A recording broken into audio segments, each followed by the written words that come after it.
Assalamualaikum warahmatullahi wabarakatuh. Baiklah, di sini saya akan menjelaskan tentang anatomi fisiologi tubuh manusia. Baik, di sini ada dua pengertian yang menjelaskan tentang anatomi dan fisiologi. Yang pertama adalah anatomi, berasal dari bahasa Latin yaitu ana, yang berarti bagian, memisahkan, dan tomi, yang artinya iris atau potong. Anatomi adalah ilmu yang mempelajari bentuk dan susunan tubuh, baik secara keseluruhan maupun bagian, serta hubungan alat tubuh yang satu dengan fisik yang lainnya.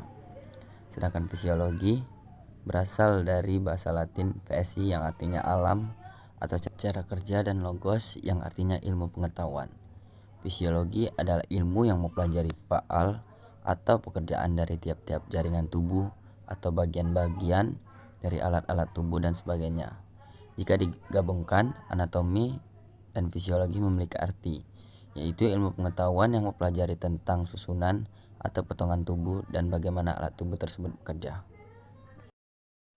Struktur tubuh manusia. Struktur tubuh manusia terdiri dari 4, yaitu sel, jaringan, organ, sistem. Sel yaitu unsur dasar jaringan tubuh yang terdiri atas inti sel atau bisa kita sebut nukleus dan protoplasma. 2. Jaringan, yaitu kumpulan sel khusus dengan bentuk dan fungsi organ yang sama. 3. Organ, yaitu bagian tubuh atau alat manusia dengan fungsi khusus. 4. Sistem, yaitu susunan alat dengan fungsi tertentu. Organ dan sistem organ. Organ-organ yang terintegrasi dan saling bekerja sama membentuk sesuatu unit fungsi sistem. Dalam tubuh terdapat beberapa sistem yang saling berhubungan sehingga membuat tubuh menjadi sehat. Organ-organ di dalam tubuh antara lain yaitu ada jantung, paru, vaskuler, otak, lambung, usus, liver, pankreas, dan lain-lain. Oke, dari sini ada gambar tabel sistem organ yang berada dalam tubuh. Di sini ada sistem sirkulasi, pernapasan, pencernaan, urin, jaringan otot, ketebalan tubuh, saraf, integumen, reproduksi, dan endokrin. Dan di sini terdapat organ yang terlibat dan fungsi utama. Sistem rangka atau bisa kita sebut skeletal. Kerangka tubuh manusia terdiri dari susunan berbagai macam tulang, yaitu satu sama lainnya saling berhubungan, yaitu terdiri dari tulang kepala yang berjumlah 8 buah, tulang kerangka dada 25 buah, tulang wajah 14 buah, tulang belakang dan pinggul 26 buah, tulang telinga dalam 6 buah, tulang lengan 64 buah, dan tulang lidah 1 buah, tulang kaki dan 62. Kita bisa lihat dari gambar di samping, contoh gambar struktur fungsi tulang manusia. Fungsi kerangka yaitu ada 6 komponen di sini, yaitu menahan seluruh bagian-bagian tubuh agar tidak rubuh. 2. Melindungi alat tubuh yang halus seperti otak, jantung, dan paru-paru. 3. Tempat melekatnya otot-otot. 4. Untuk pergerakan tubuh dengan perataran otot. 5. Tempat pembuatan sel-sel darah, terutama sel darah merah. Dan yang terakhir, memberikan bentuk pada bangunan tubuh buah.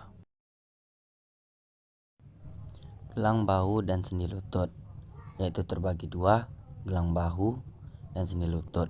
Gelang bahu yaitu persendian yang menghubungkan lengan dengan badan. Pergelangan ini mempunyai mangkok sendi yang tidak sempurna, oleh karena bagian belakang terbuka. Gelang bahu terdiri atas tulang selangka yang melengkung berupa huruf S, dan tulang belikat yaitu sebuah tulang ceper berbentuk segitiga. Lanjut, sendi lutut. Ujung bawah tulang paha mempunyai 2 buah benjol sendi yang bertopang pada di bagian atas tulang kering. Dengan demikian terbentuklah sebuah sendi yang dinamakan dengan sendi lutut. Pada dinding di depan sendi lutut terdapat tempurung lutut. Di bawah adalah 2 gambar contoh dari gelang bahu dan sendi lutut. Sistem saraf. Sistem saraf terdiri dari sistem atau susunan saraf pusat yang mencakup otak dan sumsum tulang belakang. Sistem saraf periferi atau susunan saraf tapi terdiri atas urat-urat saraf yang berasal dari otak sumsum belakang. Dan sistem saraf otonom. Sistem pusat dari perifi sering dikelompokkan bersama dan dilukiskan sebagai sistem saraf cerebrospinal. Lanjut, sistem saraf otonom mencakup saraf simpatik dan parasimpatik. Dan sistem saraf pusat berkembang dari suatu struktur yang berbentuk bumbung. Dan dalam perkembangan selanjutnya, pada beberapa tempat bumbung tadi menjadi tebal, sedangkan pada tempat-tempat lain di dinding tetap tinggal seperti semula. Di sebelah depan berkembang dua gelembung yang setangkupnya letaknya gelembung. Gelembung ini kemudian menjadi kedua belahan otak besar. Di sebelah belakang terbentuk otak kecil. Oleh karena itu, atap bumbung di sini menjadi semakin tebal. Sumsum belakang mempunyai batang kelubi yang penampangannya jorong. Letaknya dalam terusan tulang belakang antara rongga, tengkorak, dan daerah pinggang. Penampangan dari atas ke bawah semakin kecil kecuali pada dua tempat, yaitu dari daerah leher dan di daerah pinggang. Di tempat-tempat ini sumsum belakang agak melebar. Kita bisa melihatnya di gambar di atas ini, yaitu ada bilik otak tampak samping kiri, dan di gambar kanannya yaitu sumsum belakang dan saraf spinal dari tampak belakang. Sumsum belakang menyerupai batang kelubi yang penampangannya jorong, letaknya dalam terusan tulang belakang antara rongga, tengkorak, dan daerah pinggang. Penampangan dari atas ke bawah semakin kecil kecuali pada dua tempat, yaitu di daerah leher dan di daerah pinggang. Di tempat ini sumsum belakang agak melebar. Dari contoh gambar di kiri kita bisa melihat gambar tersebut dari sistem otot muskular tersebut.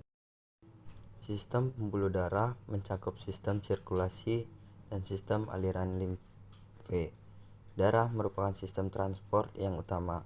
Darah dipompa mengitari tubuh oleh jantung, oksigen dibawa paru-paru dan karbon dioksida dikumpulkan dari jaringan makanan disalurkan melalui hati dan kemudian masuk sirkulasi umum. Produk yang tidak diperlukan di saluran ke ginjal. Gambar di samping ialah gambaran sistem pembuluh darah. Sistem pernapasan. Sistem pernapasan terdiri atas saluran dan organ yang berhubungan dengan pernapasan. Oksigen dari udara diambil dan dimasukkan ke darah, kemudian diangkut ke jaringan produk yang tidak perlu. Karbon dioksida diangkut oleh darah dari jaringan tubuh ke paru-paru dan dihembuskan keluar udara. Lalu paru-paru merupakan salah satu alat tubuh sebagian besar dari gelembung atau gelembung hawa atau alveoli. Gelembung-gelembung hawa terdiri dari sel-sel epitel dan endotel. Banyak gelembung paru-paru, kurang lebih 700.000 buah paru-paru kanan dan kiri. Paru-paru terdiri dari dua bagian, yaitu paru-paru kanan dan paru-paru kiri. Paru-paru kanan terbagi atas tiga belah paru atau lobus, yaitu belah paru atas, belah paru tengah, dan belah paru bawah. Paru-paru kiri terbagi dari dua belah paru, yaitu belah paru atas dan belah paru bawah. Gambar di samping ialah contoh sistem pernapasan dari anatomi sistem pernapasan. Sistem pencernaan. Sistem pencernaan terdiri atas saluran pencernaan beserta kelenjar dan organ daripadanya. Makanan dipecah oleh enzim dalam saluran pencernaan dan diangkut oleh darah ke hati dan akhirnya ke jaringan. Sistem pencernaan sangat panjang dan banyak sekali, dimulai dari rongga mulut hingga berakhir ke anus. Dari mulut sudah mengalami berbagai macam tindakan untuk mengelola makanan secara fisik maupun kimiawi. Rongga mulut. Rongga mulut mulai dari celah mulut dan berakhir di belakang pada lubang tekak. Oleh karena lengkungan gigi, rongga mulut dibagi dua bagian, yaitu beranda yang terletak di luar lengkungan gigi dan rongga mulut yang terdapat di belakangnya. Beranda dibatasi keluarnya oleh bibir dan pipi mengandung otot-otot mimik dan karena itu gerakannya amat luas. Dari gambar di bawah, ini adalah gambaran rongga mulut dari tampak depan. Gigi. Gigi terdiri atas dua baris gigi tertutup. Setiap baris gigi merupakan suatu garis melengkung yang pada rang atasnya agak lain berbentuk daripada rang bawah. Gigi pada rang atas pada rang bawah letaknya sedemikian rupa sehingga penampakan terbesar setiap gigi rahang atas tepat menepati sela antara dua buah gigi rahang bawahnya dan sebaliknya. Jadi sewaktu mengunyah, setiap gigi bekerja sama dengan dua buah gigi yang berlawanan letaknya. Lambung. Lambung adalah bagian saluran pencernaan makanan yang melebar seperti kantong. Terletak di bagian atas rongga perut sebelah kiri dan untuk sebagian tertutup oleh alat-alat yang letaknya berdekatan seperti hati, usus besar, dan limpa. Lambung berhubungan dengan alat-alat itu dan juga dengan dinding belakang rongga perut dengan pelantaran dengan beberapa lipatan salut perut. Gambar di samping yaitu gambaran tentang penjelasan lambung. Sistem indera mencakup perasaan penciuman, penglihatan, dan pendengaran dan juga fungsi raba dan kulit. Melalui organ-organ ini, individu dapat berjaga-jaga terhadap kekuatan luar, sehingga mampu melindungi dirinya. Indera penciuman digunakan untuk mendeteksi suatu objek dari baunya. Organ yang terlibat yaitu hidung.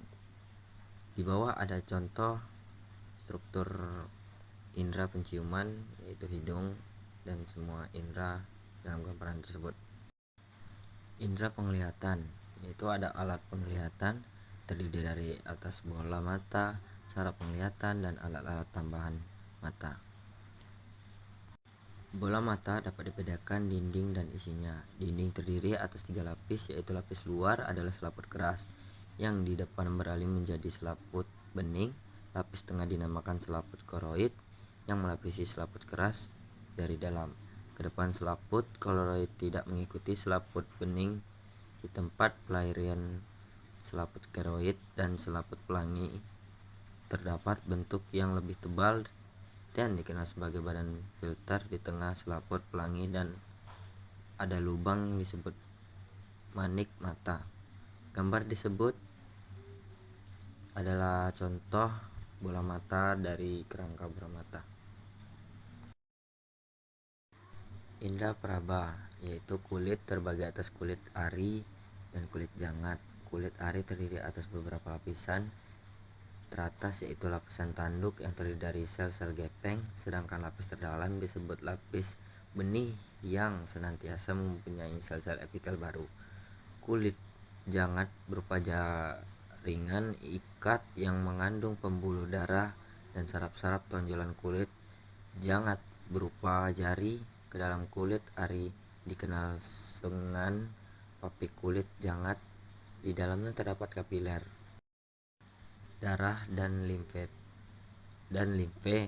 secara ujung-ujung saraf dengan badan-badan perasa. Di sebelah ialah penjelasan gambar tentang penampakan kulit. Sistem urogenital. Sistem urogenital mencakup organ sistem urinari dari sistem reproduksi. Ginjal adalah suatu kelenjar berbentuk seperti kacang yang terletak pada dinding belakang rongga perut setinggi ruas-ruas tulang belakang sebelah atas. Ginjal kiri letaknya lebih tinggi daripada ginjal kanan. Kandung kemih. Kandung kemih merupakan tempat berkumpulnya semua air kemih yang berpencar dari saluran ginjal. Alat reproduksi laki-laki. Di bagian atas bagian pembuat mani dan bagian penyalur mani. Bagian pertama berupa kelenjar kelamin yaitu buah zakar dan membentuk sel-sel mani. Buah zakar kanan dan kiri tergantung di dalam kelipatan kulit yang terbentuk kantong dan terletak di bawah tulik kemaluan yang dinamakan kandungan buah zakar.